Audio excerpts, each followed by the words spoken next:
Hi everyone, I'm Jackie and welcome to Yoga Posture Labs 101. I am here today in Alaska to talk about separate leg standing forehead to knee. This is a great pose if you're stretching the legs and the spine. So for teachers, I'll give you some added pointers on what you can do to help your students go deeper. For those of you that are students, just giving you an idea how you can set up in the pose to feel strong and get the most out of it that day. So the setup of the posture, basically, I'm going to turn sideways, is your feet are not, they're not on a tightrope like this. They're actually like this, like they're on a railroad track. One foot is going to have the toe face forward and the other foot is on a 45-degree angle pointing out toward the side of the room. Now, I actually like to ground through both of my feet, but as you lean over, you're going to be putting more weight into the ball of this forward foot. So pull the belly in towards the spine. I like to inhale and bring my arms up overhead. If you have shoulder issues, you can have your hands here at the heart. And then pull in and round.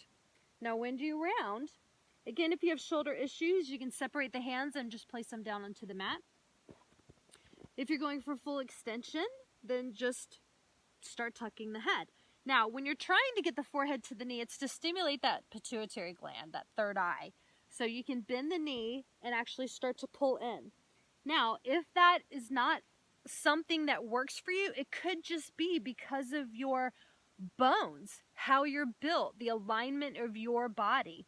If you find yourself cocking so much into this outside hip, then you're really torquing your back, and that can be super uncomfortable. So have your students, teachers, lift that hip up and actually level it out so it's like you can put a coffee cup back there on this side. So if they're cocked over like this, take 2 fingers, put them here and say lift. And once they lift, then they can bend that knee if they want to, or just keep it to where they're just getting the back stretch.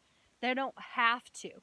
If they're feeling it so intensely as we lengthen this hamstring and we shorten this quadricep, if they're in pain, then they just need to stay there.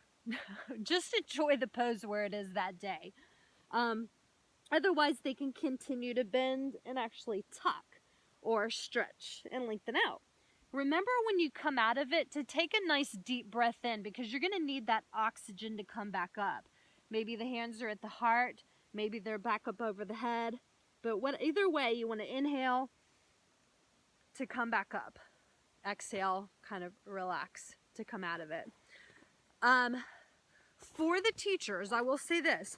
When the students are actually bent over and they're extended out like this is a great time to do a deep, easy pampering adjustment. You can take one hand and place it on the low back, and then the other hand, you're going to slide it down the spine, all the way into the back of the neck and into the hair.